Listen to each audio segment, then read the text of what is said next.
মিৰৰ of আছামৰ এই burning ইছ্যুলৈ মই প্ৰাঞ্জল প্ৰতীম হাজৰিকাই আপোনালোক সকলোকে স্বাগতম জনাইছোঁ। বিগত 4-5টা দিন ধৰি আমি মিৰৰ অফ আছামৰ দৰ্শকসকলে অন্ততঃ জানে যে আমি দেখুৱাই আহিছোঁ 80-90 দশকত আলফাৰ একাংশ নেতাই যেনেধৰণৰ বা একাংশ সদস্যই যেনেধৰণৰ নিৰ্মমভাৱে অসমীয়াৰ ওপৰত অত্যাচাৰ চলাইছিল সেই বিষয়ে আমি জনাই আহিছিলোঁ। 1979 চনৰ 7 এপ্ৰিলৰ দিনটোত ৰংঘৰৰ বাকৰিত তেওঁলোকৰ জন্ম হৈছিল আৰু পৰৱৰ্তী সময়ত গুপ্ত হত্যা আৰম্ভ হ'ল। কিন্তু মুক্ত হত্যাৰ প্ৰসংগটো আমি ক'ৰবাত নহয় ক'ৰবাত যেন পাহৰি পেলাইছিলোঁ আৰু সেইবাবেই আমি এনে কিছুমান পৰিয়ালৰ কাষলৈ যাবৰ বাবে প্ৰয়াস চলাইছিলোঁ যিসকল পৰিয়ালৰ দুখ বা তেওঁলোকৰ ক্ষোভ যি জুইকুৰা, সেই জুইকুৰা আজিও তেওঁলোকৰ বুকুত জ্বলি আছিল। যি জুইকুৰা জ্বলাইছিল সেই 80-90 দশকত আলফাৰ একাংশ সদস্যই। আজিৰ দিনটোত আমি সবিস্তাৰে বিস্তৃতভাৱে এক আলোচনা কৰিবলৈ বিচাৰিছোঁ বা প্ৰয়াস চলাইছোঁ। আমাৰ সৈতে আজিৰ দিনটোত 4গৰাকীকৈ অতিথি আছে। আমি প্ৰথমেই চিনাকি কৰাই দিব বিচাৰিছোঁ আজিৰ দিনটোত জন্মলগ্নৰে পৰা অৰ্থাৎ জন্মলগ্নত পৰা থকা আলফাত সক্ৰিয় সদস্যৰূপে এটা সময়ত থকা বৰ্তমানৰ আলোচনাৰ লগত জড়িত তেতিয়াৰ সাধাৰণ সম্পাদক গৰাকী আমাৰ সৈতে আছে। অনুপ চেতিয়া ডাঙৰীয়া আমাৰ সৈতে আছে। আমি তেখেতক স্বাগতম জনাইছোঁ। তাৰ সমান্তৰালভাৱে আমাৰ সৈতে আজিৰ দিনটোত অতিথি হিচাপে আছে এগৰাকী নিৰ্যাতিতা লোক। তেওঁৰ জ্যেষ্ঠ ভাতৃক তেওঁৰ সন্মুখতে কাটি পেলোৱা হৈছিল, অতি নিৰ্মমভাৱে হত্যা কৰা হৈছিল আৰু তেওঁৰো দুখনকৈ হাত কাটি পেলোৱা হৈছিল। তেওঁ আজিৰ দিনটোত আমাৰ লগত আছে আৰু সময় যিহেতু সলনি হৈছে, সময়ে যিহেতু কাকোৱেই এৰি নিদিয়ে আৰু সেইবাবে আমি এই প্ৰশ্ন উত্থাপিত কৰিছিলোঁ বা এই বিষয় আমি উত্থাপিত কৰিছিলোঁ এটা কাৰণেই। কাৰণটো হৈছে বহু আলফা দেখিবলৈ পোৱা গ'ল, অৰ্থাৎ বৰ্তমান আলোচনাৰ মাজলৈ অহা বা আত্মসমৰ্পণ কৰা বহু আলফাক দেখিবলৈ পোৱা গ'ল। আজিৰ দিনটোত তেওঁলোক কোটিপতি হ'ল,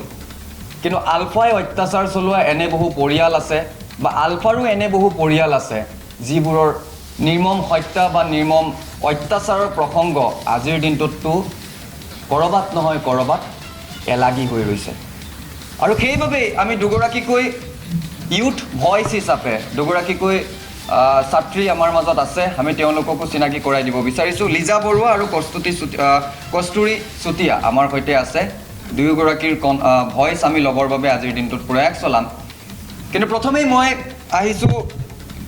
ভৱেন্দ্ৰ কলিতা ডাঙৰীয়াৰ কাষলৈ, যিগৰাকীক অতি নিৰ্মমভাৱে এটা সময়ত অত্যাচাৰ চলোৱা হৈছিল। আজিৰ দিনটোত অনুপ চেতিয়া ডাঙৰীয়াও সন্মুখত আছে। তেওঁ জন্মলগ্নত আপুনি নিশ্চিতভাৱে আমাতকৈ বেছি জানে, সেই সময়ত আছিল। কেনেধৰণৰ আপোনাৰ ওপৰত অত্যাচাৰ চলিছিল? আজি তেওঁ আছে, যিহেতু দায়িত্ব কোনোবাই ল'ব লাগিব, সেইবাবেই আমি এই অনুষ্ঠানৰ আয়োজন কৰিছোঁ। যি ঘটনা সংঘটিত কৰিছিল তেওঁ নিশ্চিতভাৱে দুখী, কিয়নো চাওক আজিৰ দিনটোত বহু দেখিলোঁ এটা সময়ত সুৰা সেৱন কৰা যুৱ প্ৰজন্মক আলফাই অত্যাচাৰ চলাইছিল, কিন্তু আজিৰ দিনটোত আলফাৰ তেনেধৰণৰ একাংশ নেতাৰ কিন্তু বহু ৱাইনশ্বপ হ'ল। সেইবাবেই আমি এই বিষয়টো বিস্তৃতভাৱে আলোচনা কৰিব বিচাৰিছোঁ। আপোনাৰ ওচৰলৈ আহিছোঁ, আপুনি যদি বিস্তৃতভাৱে বুজাই দিয়ে কেনেধৰণৰ আপোনাৰ ওচৰত কেনেধৰণৰ অত্যাচাৰ? মোক প্ৰথমতে আপোনালোকলৈ মই ধন্যবাদ জনাইছোঁ, আপোনালোকৰ চেনেলক। কথাটো হ'ল 1992 চনৰ 15 আগষ্ট এটা বিভীষিকা ঘৰলৈ নামি আহিছিল। সেই বিভীষিকা আলফাৰ তালিবানী আমাৰ ঘৰলৈকে গৈছিল। আমাৰ দৰং জিলাৰ সভাপতি আৰু দুজন কেডাৰ বিপিন চহৰীয়া আৰু বিমান শইকীয়া এইসকল গৈ মোৰ ঘৰত উপস্থিত হৈছিল। যিমানে মই কওঁ সিমানে মোৰ অত্যাচাৰহে চলে। এনেকৈ দিনটো মোৰ ওচৰত একদম গোটেই শাৰীৰিক মানসিক অত্যাচাৰ কৰি দুপৰীয়া মোক ভাত খাবলৈ দিছিলে এখন ঢকুনাত নহয়, মোক সোণৰ কাঁহীত খাব দিলেও মই খাবলৈ নোৱাৰোঁ, সেই অৱস্থা মোৰ নাই। যিহেতু এওঁলোকৰ তালিবানী শাস্তি মোৰ শৰীৰত আৰম্ভ হৈছিল। আপোনাৰ ভাতৃকো লৈ গৈছিল, জ্যেষ্ঠ ভাতৃ? নেক্সট ডে 16 তাৰিখে মোৰ দাদাক লৈ গৈছিলে আৰু দাদাক যেতিয়া মই লগ পাওঁ এটা পাম ঘৰত, আলফাৰ ল'ৰা বহুকেইজন আছিলে আমাৰ দৰং জিলাৰ কেডাৰসকল চেণ্ট্ৰেল কমিটিৰ সদস্য থকা বুলি কৈছে সিহঁতে তেতিয়া ক'লে এওঁলোকে মোক মানে ফাঁকি কৰি লৈ আহিল এনেকৈ তাৰপিছত নিতু শৰ্মাক ক'লে বোলে শৰ্মা ডাঙৰীয়া মোৰ ভাইজনৰ মানে ঘৈণীয়েকৰ গা বন্ধন গতিকে আৰু ডাঙৰ ছোৱালীজনীও বোবা হত্যা নকৰিবা ভাইটি মানে ৰেহাই দিয়া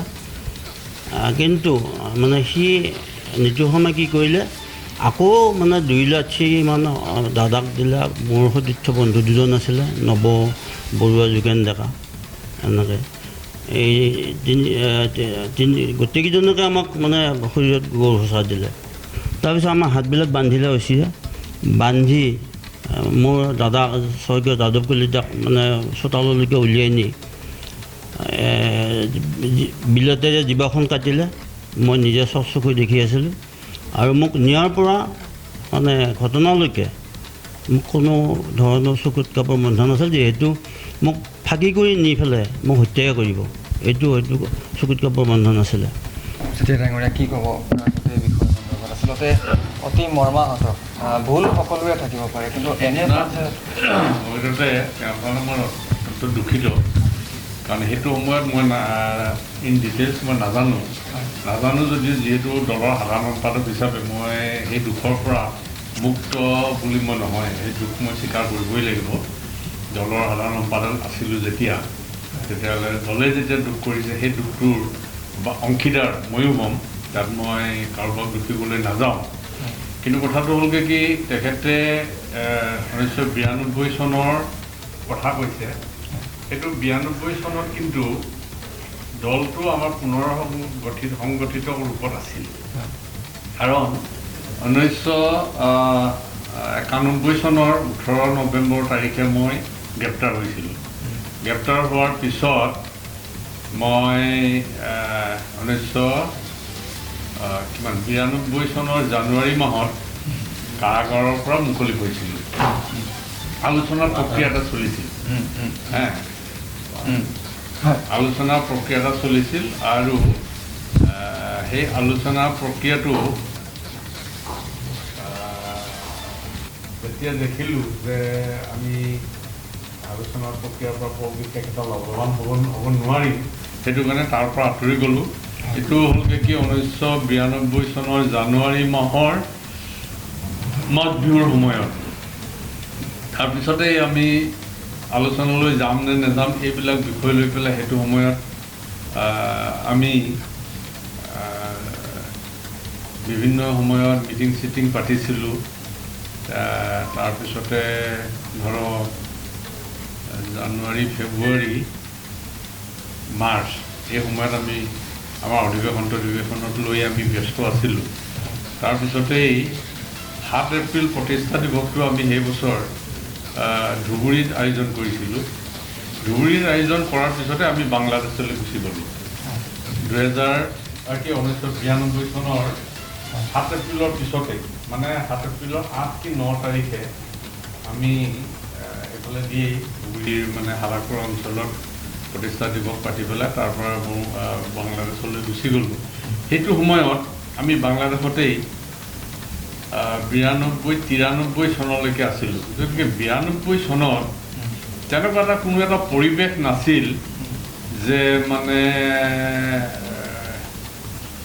যে এখেতৰ ওপৰত যিটো অত্যাচাৰ চলালে সেইটো সঁচাকৈ খুব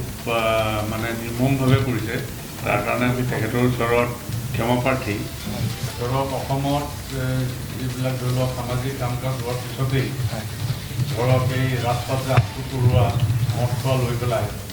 সেইটো কিন্তু কোনো আমাৰ কেন্দ্ৰীয় সমিতিৰ মানে সিদ্ধান্ত নাছিল সেইটো সময়ত মই অসমত নাছিলোঁ মই অসমৰ বাহিৰত আছিলোঁ প্ৰথম কিন্তু আঁঠু কৰাটো আৰম্ভ হৈছে মোহন বৰুৱা মানে মোৰ একদম মানে লগৰ বুলিয়ে ক'ব পাৰি আৰু আমাৰ পানীতোলাৰী তেওঁ এজন প্ৰাথমিক বিদ্যালয়ৰ শিক্ষক আছিল এই মোহন বৰুৱাক প্ৰথম আঁঠু কৰাইছে চাবুৱাত মই সেইটো সময়ত অসমত নাছিলোঁ অসমলৈ যেতিয়া ঘূৰি আহিছোঁ ঘূৰি অহাৰ পিছত সেইটো সময়ততো আৰু ফোনটো নাছিল মোবাইল ফোনো নাছিল বা এনেকুৱা লেণ্ড ফোনো তেতিয়া মানে খুব কম আছিল গতিকে মই গম নাপাওঁ ঘূৰি আহি পেলাই যেতিয়া মই গম পাইছোঁ যে এনেকৈ 3 দিনমান হৈছে যে এনেকৈ মোহন বৰুৱাক আঁঠু কৰোৱাইছে। মই বোলো কোনে আঁঠু কৰোৱালে? আঁঠু কৰাইছে আমাৰ দলৰ পৰা নহয়, কিন্তু তাতে আঁঠু কৰাইছে এই সামৰিক বাহিনী আছিল, সামৰিক বাহিনীৰ পৰা গুচি আহিলে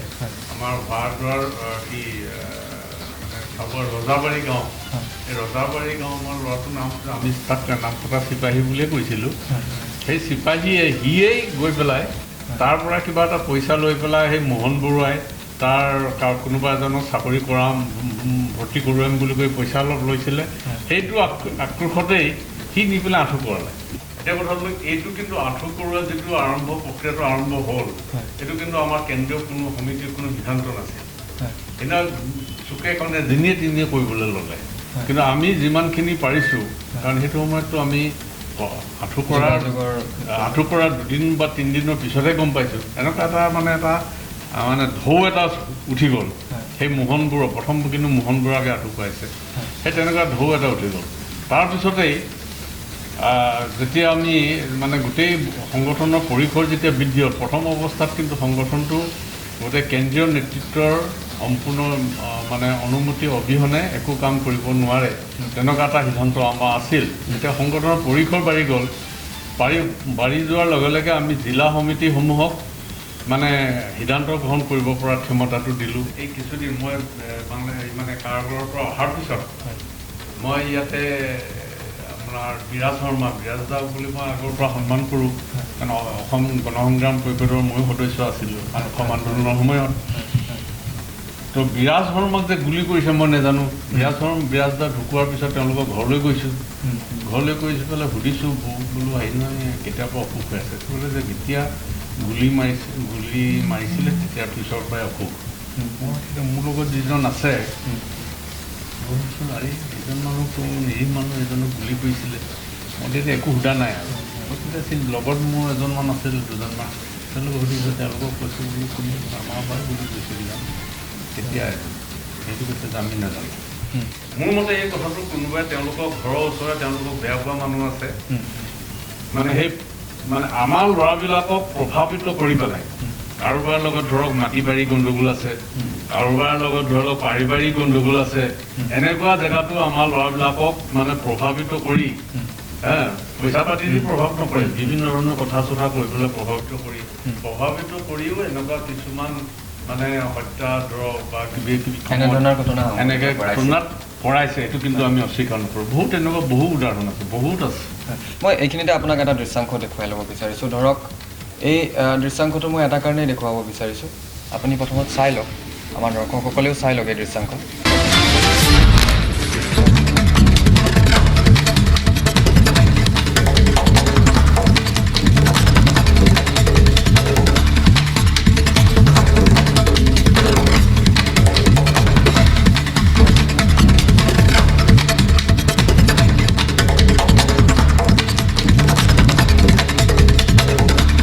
এনেধৰণৰ আচলতে বহু ঘৰ আছে, যি ঘৰসমূহ আজিৰ দিনটোত প্ৰায় শেষ। এটা সময়ত যেতিয়া আলফা একাংশ সদস্যই এনেধৰণৰ ঘটনা সংঘটিত কৰিছিল বা হত্যাকাণ্ডটো সংঘটিত কৰিছিল, তাৰ পাছৰে পৰা এনেসমূহ বহু ঘৰত আজিৰ দিনটোলৈকে কোনো লোক নাথাকে, বা এনে বহু পৰিয়াল আছে যাৰ ঘৰ আজিলৈকে সম্ভৱতঃ বনোৱা নাই তেওঁলোকে, কাৰণ তেওঁলোকৰ সামৰ্থ্য নাই। কিন্তু সোধাৰ বাবে বেয়া নাপাব, আলফাৰ আলোচনাৰ মাজলৈ অহা এনে একাংশ নেতা আছে যিসকল কিন্তু আজি ৰজাঘৰীয়াৰ উঠি ৰজা বহি ৰজা, সেয়া লাগিলে বিজেপি চৰকাৰেই হওক বা পূৰ্বৰ চৰকাৰখনেই হওক, ক'ৰবাত নহয় ক'ৰবাত এই বিষয়টোত আপুনি কি ক'ব? নাই, এতিয়া এটা কথা চাওক, আলফাৰ যে সকলো সদস্যই টকা পইচা, আপুনি এটা কথা কৈছিলে ধনী হৈছে, কিন্তু যিকেইজন ধনী হৈছে কিন্তু আঙুলি মূৰত লিখিব পৰা। এতিয়া মই নাম উল্লেখ কৰিবলৈ বিচৰা নাই, যিকেইজন ধনী হৈছে সেইকেইজনে কিন্তু সমাজৰ লগত বৰ বিশেষ এটা জড়িত নহয়। তাৰ আঙুলি মূৰত খুব বেছি 10জন হ'ব, তাতকৈ বেছি নহয়। এতিয়াও বহুত ল'ৰা আছে, বহু সদস্য আছে, তেওঁলোকৰ সংসাৰ নচলা বহু সদস্য আছে, এতিয়া কিছুমান ল'ৰা কিছুমানে চিকিৎসা বিনা চিকিৎসায়ো মৃত্যু হৈছে। গতিকে এটা কথা হৈছে কি, সেই ল'ৰাখিনিক আমি কেনেকৈ, এতিয়া এটা কথা আৰু এটা কথা হৈছে কি, আলফা কৰিছে বুলিলে যে তেওঁলোকে আহি পেলাই ব্যৱসায় বাণিজ্য নকৰিব এইটো কথা নহয়। কিন্তু সুৰাৰ ব্যৱসায় নহয়, সুৰাৰ ব্যৱসায় কথাটো আমি কোৱা নাই, কিন্তু কথাটো হ'লগৈ কি যদি আমাৰ ল'ৰা, কাৰণ এতিয়া আপোনালোকে আগৰে মূলসুঁতিৰ পৰা যিখিনি আঁতৰি গ'ল, গৈ পেলাই যিসকলে গুপ্তঘাতকৰ লগত জড়িত হৈছিল, যিসকলে গুপ্তঘাতকৰ লগত জড়িত নীতি আদৰ্শ বাদ দি পেলাই সেইখিনিয়ে কিন্তু বেয়া কামৰ লগত জড়িত হৈছে, গুপ্তঘাতকৰ লগত যিসকল জড়িত হৈছিল সেইসকলেই কিন্তু কংগ্ৰেছৰ সময়ত বা AGPৰ সময়ত সুযোগ সুবিধা পাই পেলাই সেইখিনি ধনী হৈছে। আজিৰ দিনটোত ঢেকিয়াল ফুকন তেওঁ কিন্তু কিষাণ মৰ্চাৰ এগৰাকী। বুজিছোঁ, গতিকে মই সেইটোৱে কথা কৈছোঁ, যিখিনিয়ে জড়িত হৈছিল সেইখিনিয়ে ধনী হৈছে, যিখিনিয়ে কিন্তু জড়িত হোৱা নাই নিৰীহভাৱে আছে সেইখিনি কিন্তু ধনী হোৱা নাই, টকা পইচা কৰা নাই। গাঁৱত এতিয়াও আমাৰ প্ৰাক্তন আলফাই আছে 16,000 গোটেই অসমতেই। গোটেই অসমৰ ভিতৰত তাৰ ভিতৰত খুব বেছি ধৰি লওক 10জন প্ৰতিষ্ঠিত ব্যৱসায়ী হিচাপে ধনী হৈছে, আৰু এনেকৈ খুব বেছি ধৰি লওক এনেকৈ তেওঁলোকৰ মূৰে বাওঁৰে থাকি পেলাই অকণমান চলিব পৰা নিচিনা 25-30জন মান হ'ব। এতিয়া ধৰক আপুনি এটা কথা কৈছে যে চবেই যে হেৰি কৰিছে, আজি ধৰক যিকেইজনে ধনী হৈছে কিছুমানে আকৌ আলফাৰ নামত থাকিও আত্মসমৰ্পণ কৰিছে, নামত কিন্তু আত্মসমৰ্পণ কৰিছে সেইবিলাক ধনী হৈছে, সেইটো কিন্তু আলফা নাছিলে। তেনেকুৱাও বহুত আছে, বহুতক পাইছোঁ আমি। আৰু এটা কথা ঠিক, আলফা বুলি এতিয়া ধৰি লওক কোনোবাই আলোচনা প্ৰক্ৰিয়া আমি আছোঁ, আমি কি ব্যৱসায় বাণিজ্য কিবা এটা জড়িত নহওঁ নেকি? মই মানে চোৰাং কাৰবাৰ বা এইটো মদৰ কাৰবাৰ সেইটো কথা কোৱা নাই, কিন্তু অন্য কাৰবাৰ নকৰি আমি কি এতিয়া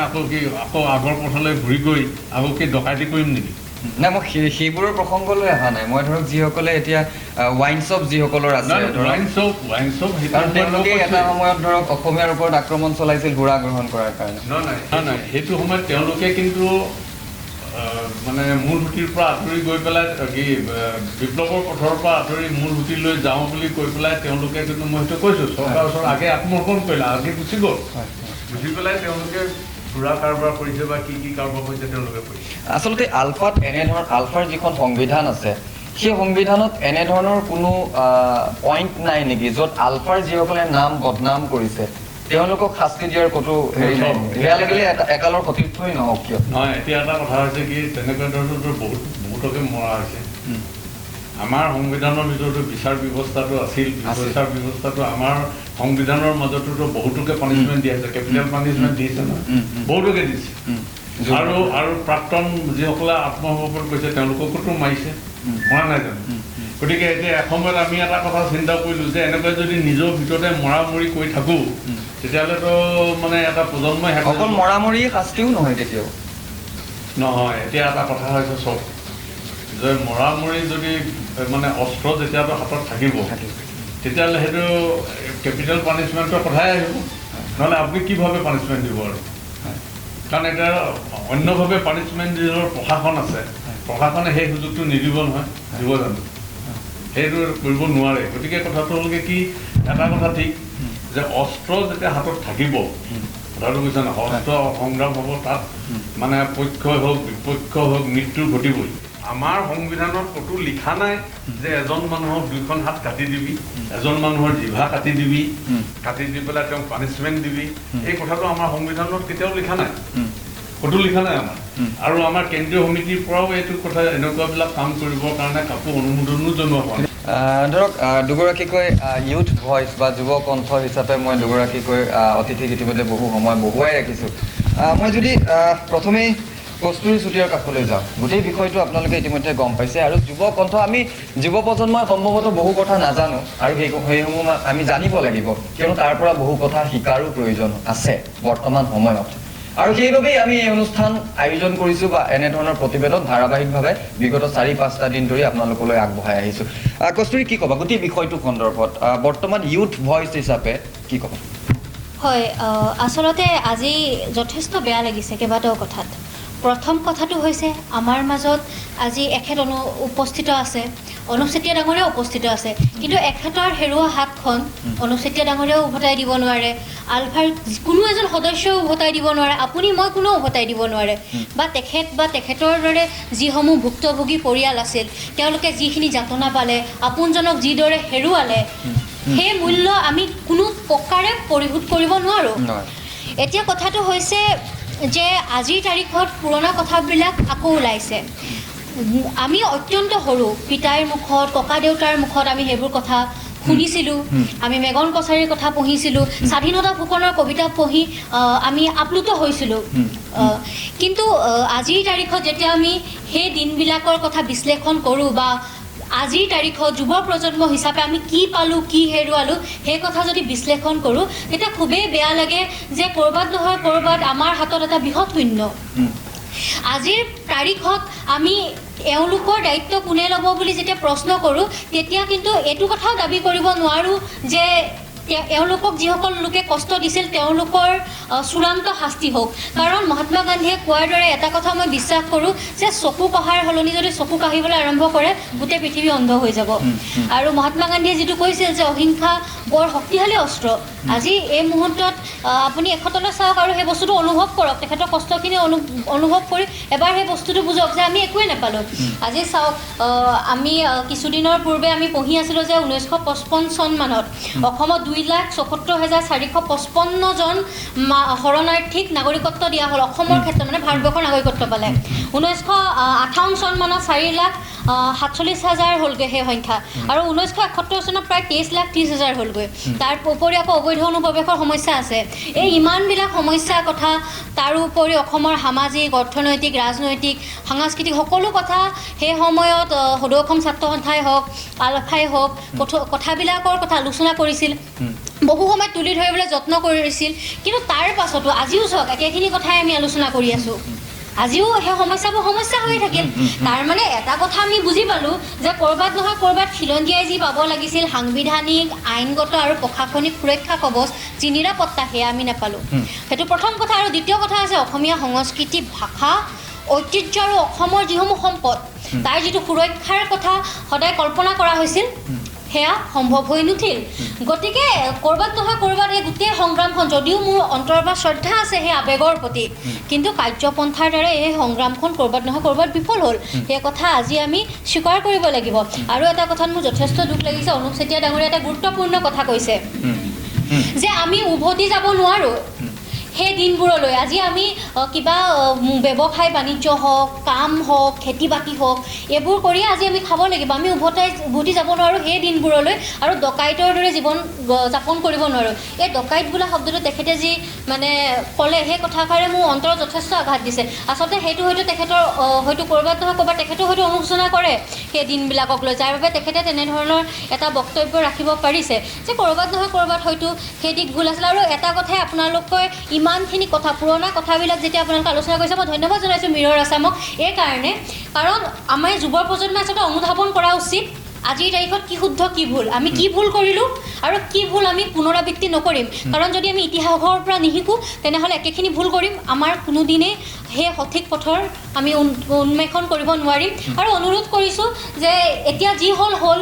পুৰণা কথাবিলাক আমিতো সলনি কৰিব নোৱাৰোঁ। এতিয়াৰ পৰা নতুনৰ আৰম্ভণি হওক, অৰ্থনৈতিক বিপ্লৱ হওক। আজি চাওক অসমৰ যদিও কয় অসমীয়া যুৱ প্ৰজন্ম এলেহুৱা, মই বিশ্বাস নকৰোঁ। অসমত হাজাৰ হাজাৰ কৃষকে, হাজাৰ হাজাৰ যুৱকে কৃষিৰ ক্ষেত্ৰত হওক, ব্যৱসায় বাণিজ্যৰ ক্ষেত্ৰত হওক ইমান কষ্ট কৰি আছে। সেই মানুহখিনিক উলিয়াই নিবৰ বাবে সকলোৱে একেলগ হৈ এতিয়া কাম কৰক। অৰ্থনৈতিক বিপ্লৱ আহক, শিক্ষাৰ বিপ্লৱ আহক, সংস্কৃতিৰ বিপ্লৱ আহক, সেইটোৱে কামনা কৰিম। মই এইখিনিতে মই লিজা বৰাৰ কাষলৈ যাম, কিন্তু লিজা বৰাৰ কাষলৈ যোৱাৰ পূৰ্বে মই আমাৰ যিসকল অতিথি আছে অতিথিসকলক এটা বিশেষ ক্লিপিঙো দেখুৱাই ল'ব বিচাৰিছোঁ। আমাৰ দৰ্শকসকলেও এটা বিশেষ ক্লিপিং দেখুৱাই ল'ব বিচাৰিছোঁ।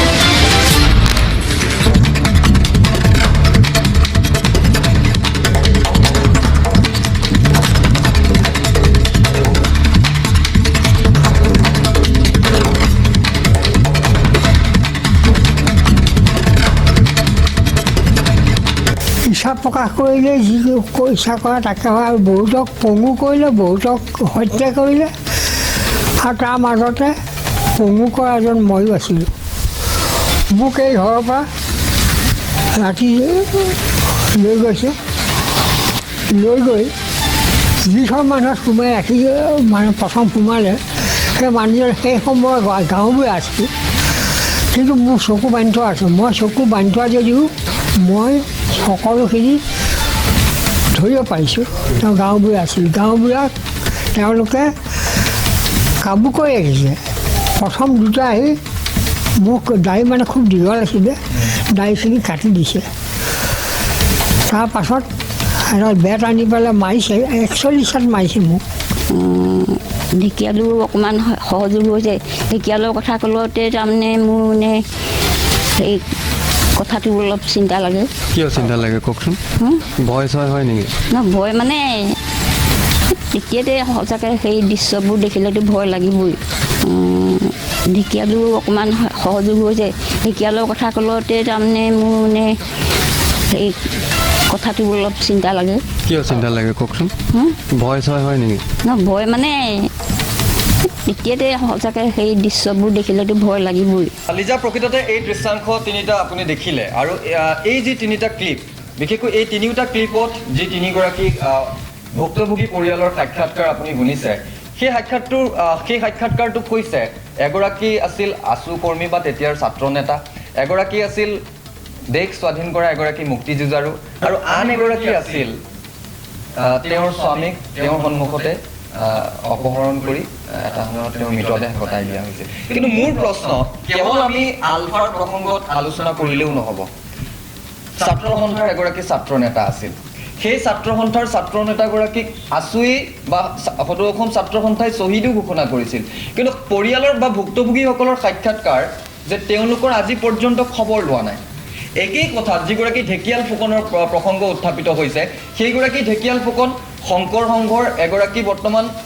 পদবীত আছে যেন তেওঁ দাগ মুচিবলৈ এখন আসন দি দিছে তাৰ সমান্তৰালভাৱে বিজেপি যিখন বৰ্তমানৰ চৰকাৰ সেই চৰকাৰখনেও কিন্তু একেই কৰিছে কিষাণ মৰ্চাৰ এগৰাকী গুৰুত্বপূৰ্ণ পদত তেওঁক নিজৰ আসন দিয়া হৈছে যেন দাগ মুচিবলৈ একোখন আসন দিছে গোটেই বিষয়টোক লৈ কি ক'ব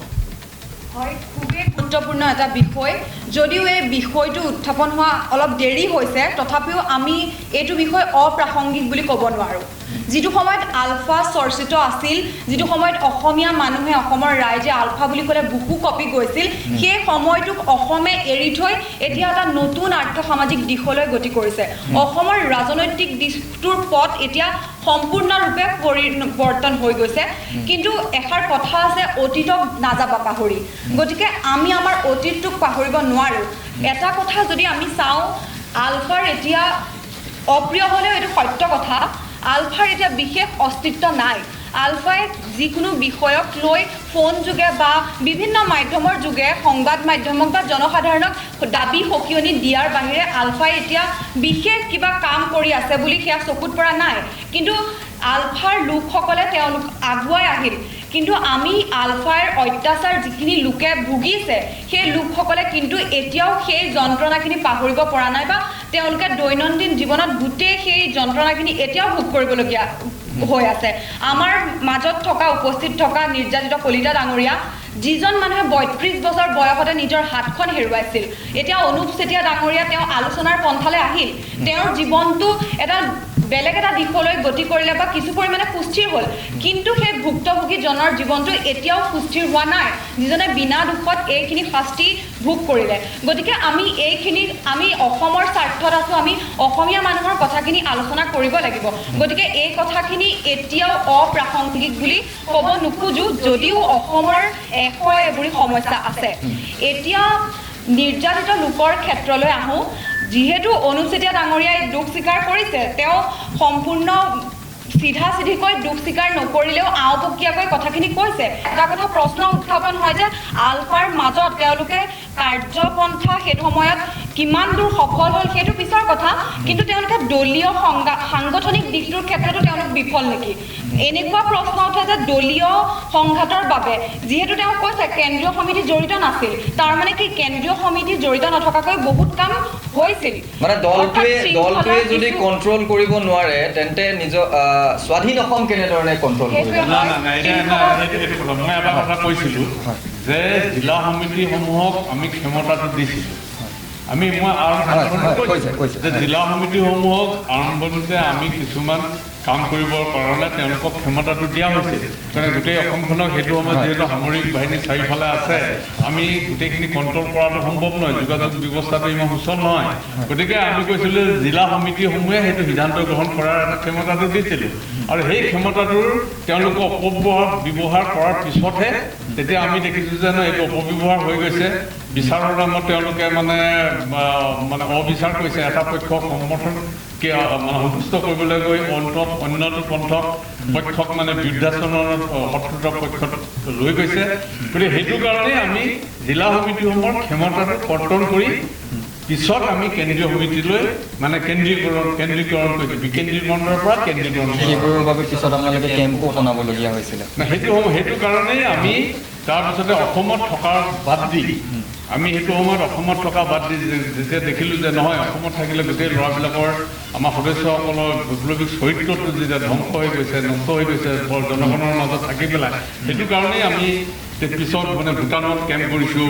বাৰ্মাত কেম্প কৰিছোঁ তাৰপিছত বাংলাদেশলৈও কেম্প স্থানান্তৰ কৰিছোঁ কাৰণ বোলে কেম্পত থাকিলে এজন ল'ৰাই ক'ত কি কৰি আছে কি কৰি থাকিলে কেম্পত থাকিলে মানে এটা শৃংখলাবদ্ধতাটো মাজত ৰাখিবলগীয়া হয় শৃংখলাবদ্ধতাটো মানি চলিবলৈ তেওঁলোক বাধ্য কলিতা ডাঙৰীয়া যিহেতু অনুপ চেতিয়া ডাঙৰীয়া সন্মুখত আছে আজি শেষত আপুনি তেখেতৰ পৰা কি বিচাৰিব একদম পোনপটীয়াভাৱে আপোনাক সুধিছোঁ পাৰ্থপ্ৰতিম ডাঙৰীয়া যিহেতু এখেতৰ নিৰ্দেশতে হোৱা বুলি মই ক'ব লাগিব কাৰণ এখেত সংগঠনৰ ঊৰ্ধ্বতম কৰ্তৃপক্ষৰ সম্পাদক আছিলে গতিকে এখেতে বাহিৰত যোৱা বুলি বা সেই সময়ত আমাৰ ঘটনাৰ সময়ত এখেত মানে নাছিল বুলি বাহিৰত থকা বুলি কোৱাটো মই হাস্যকৰ বুলিয়ে মই ভাবোঁ গতিকে এখেতৰ পৰা মই এইটোৱে মানে এওঁলোকে যিটো শান্তি আলোচনা বিচাৰিছে অসম চৰকাৰ বা ভাৰত চৰকাৰৰ লগত এই শান্তি আলোচনাটো যে আমি এই শান্তি আলোচনাত আমি কি অশান্তি কৰিছিলোঁ এওঁলোকক এতিয়া এওঁলোকে কি শান্তি আলোচনা বিচাৰে গতিকে এইখিনি মই ক'বলগীয়া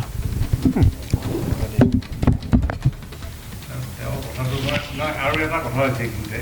আপোনালোকে মিৰ'ৰ অফ আছামে যিটো আয়োজন কৰিছে সেইটো ঠিকে আছে কিন্তু কথাটো হ'লগৈ কি এতিয়া যে নৱপ্ৰজন্মৰ ইয়াত দুগৰাকী আছে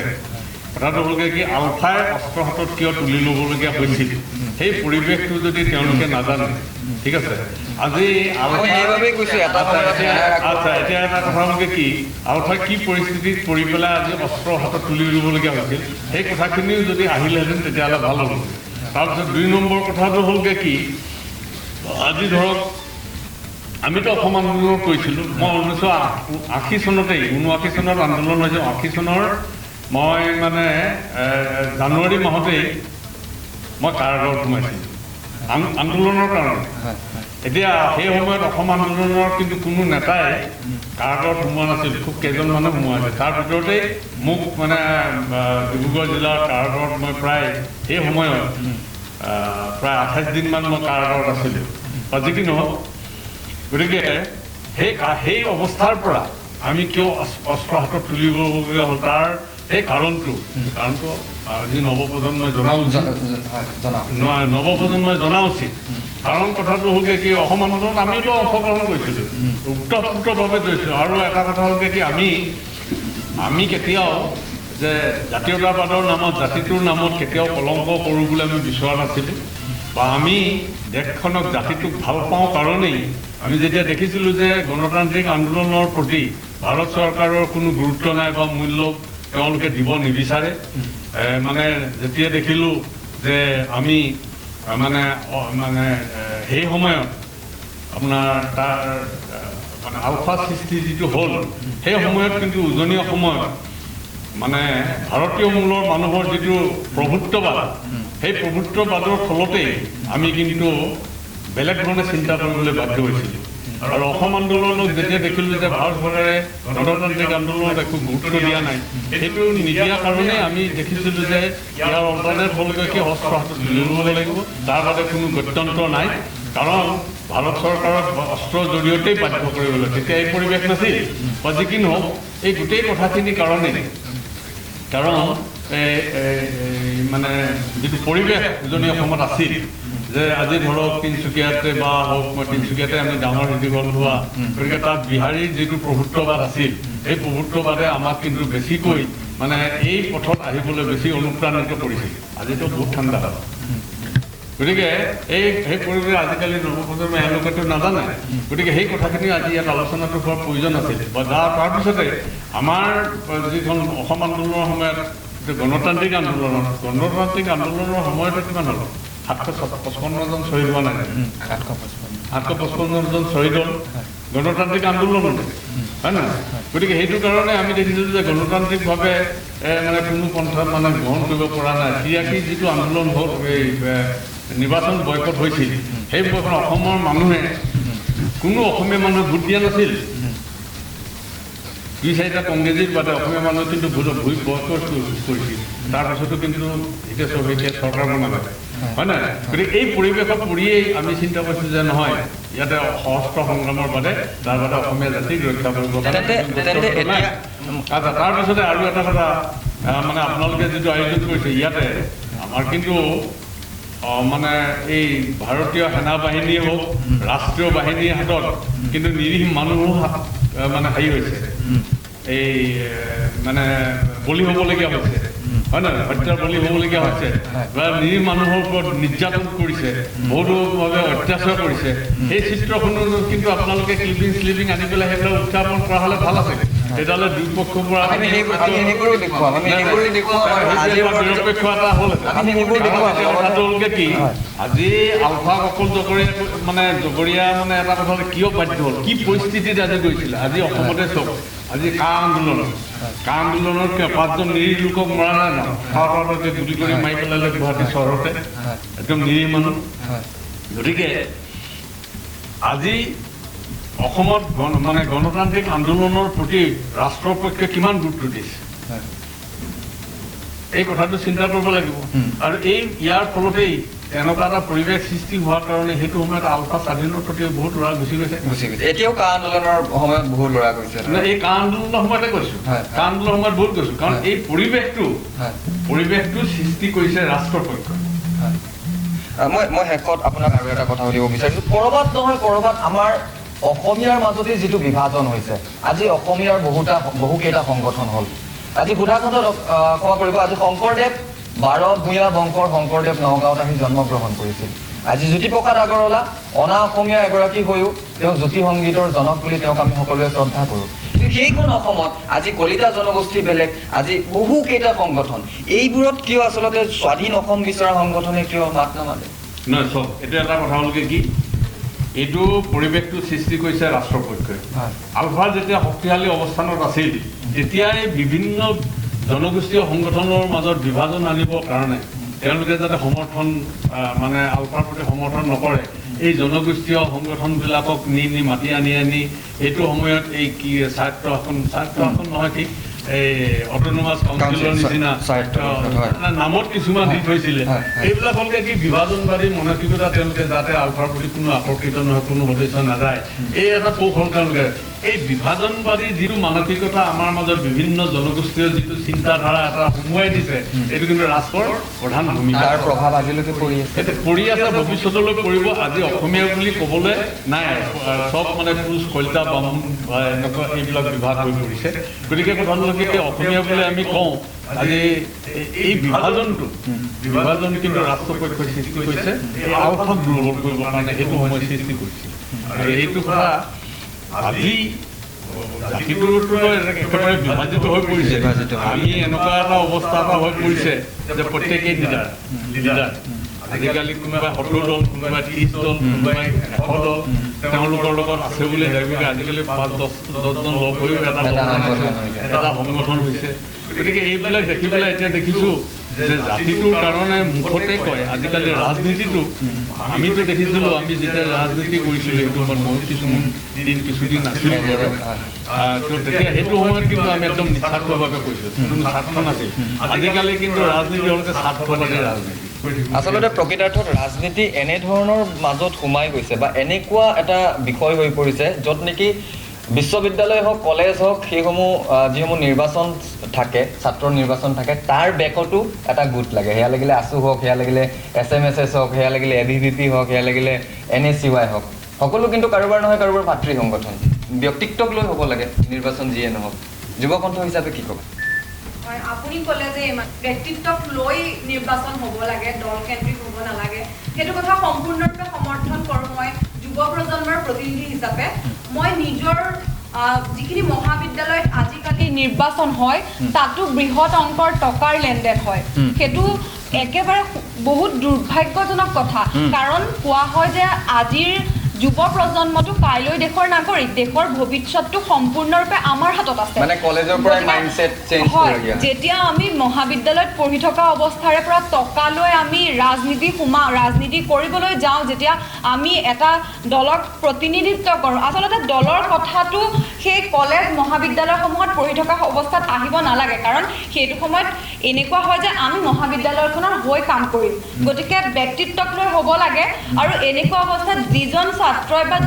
যিগৰাকী ছাত্ৰীয়ে টকা লৈ বা এটা সংগঠনৰ হেঁচাত নিৰ্বাচনত প্ৰতিদ্বন্দ্বিতা কৰিছে তেওঁ যে ভৱিষ্যতে নিকাৰ ৰাজনীতি কৰিব সেইটো তেওঁৰ পৰা আশা কৰিব নোৱাৰি ছাত্ৰ ছাত্ৰীসকলে বাধা দিব লাগে এইবোৰত হয় ষ্টুডেণ্ট ছাত্ৰ ছাত্ৰীসকলে বাধা এইটো কথা হয় ক'ব লাগিব যে প্ৰাৰ্থীগৰাকী নহয় তেওঁ সমৰ্থক বা আন ছাত্ৰ ছাত্ৰীৰ সেইটো ভুল আছে কাৰণ আমি বহু ক্ষেত্ৰত যিখিনি মিছা বা অন্যায় সেইখিনি আমি প্ৰতিবাদ কৰিব লাগিব যিহেতু সেইখিনি এদিন নহয় এদিন আমি ভুগিমগৈ মই অনুষ্ঠানটো সামৰি বহুত দীঘলীয়া হৈছে মই শেষত অনুপ চেতিয়া ডাঙৰীয়াৰ পৰা সাক্ষাৎকাৰটো ল'ম তেওঁৰ শেষ প্ৰতিক্ৰিয়াটো ল'ম কিন্তু প্ৰথমে এইবাৰ কলিতা ডাঙৰীয়া পুনৰ আপোনাৰ ওচৰলৈ আহিছোঁ শেষত চাওক আপোনালোকৰ ঘৰখন আজিও আপোনাৰ পত্নীয়ে অন্ততঃ জানে আপোনাৰ